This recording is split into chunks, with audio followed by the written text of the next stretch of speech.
nationale. Parmi les nouveaux développements que pourrait entraîner l'élection de François Mitterrand, la modification du statut des radios libres. Hier, de nombreux responsables de ces radios libres se sont réunis pour envisager leur avenir en fonction d'une nouvelle définition du monopole de la radio et de la télévision. Patrick Esther. Depuis le second tour des élections, on se bouscule sur les ondes. Les radios libres qui émettent en modulation de fréquence entendent ainsi délimiter fermement leur territoire.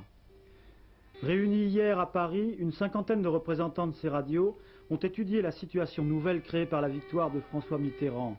La presse écrite, qui rend ce matin largement compte de cette réunion, ne s'y est pas trompée. Le moment est devenu décisif. Techniquement, il est très facile d'émettre en modulation de fréquence. 4000 francs de matériel suffisent pour cela. Il faut une antenne bien placée, un émetteur, un micro, un casque et un tourne-disque. Le problème, c'est que si tout le monde peut faire de la radio, il n'y a pas techniquement de place pour tous sur la bande FM. D'autre part, jusqu'à ce jour, la loi sur le monopole des ondes provoquait bien des inquiétudes pour les radios pirates. Aujourd'hui, leurs animateurs attendent beaucoup du changement de président. Il ne faut pas oublier que François Mitterrand lui-même est encore actuellement inculpé pour émission clandestine.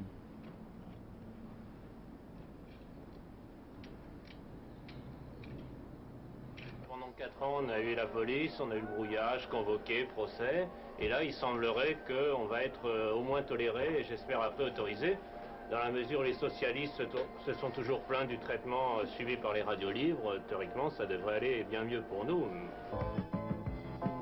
En tout cas, jusqu'à hier soir encore, les radios libres étaient brouillées au moins jusqu'à 22h30. Pour nous qui émettons depuis 3 ans, il est évident que le brouillage doit cesser le plus vite possible. Et qu'est-ce que vous attendez en fait du Parti socialiste? Eh bien, une réglementation qui soit juste et qui nous permette non plus d'être tolérés comme certaines radios libres ont pu être tolérées ces dernières années, parce que la tolérance, c'est pas la liberté, mais d'être libre et de pouvoir exister en tant qu'entreprise. Vous avez eu des contacts récents avec le Parti socialiste? Eh bien, hier soir, des membres de la commission du Parti socialiste qui s'occupe de l'audiovisuel sont venus nous voir et nous ont informés de l'avancée des travaux et de l'ouverture d'une période de concertation. Alors qu'est-ce qu'eux proposent?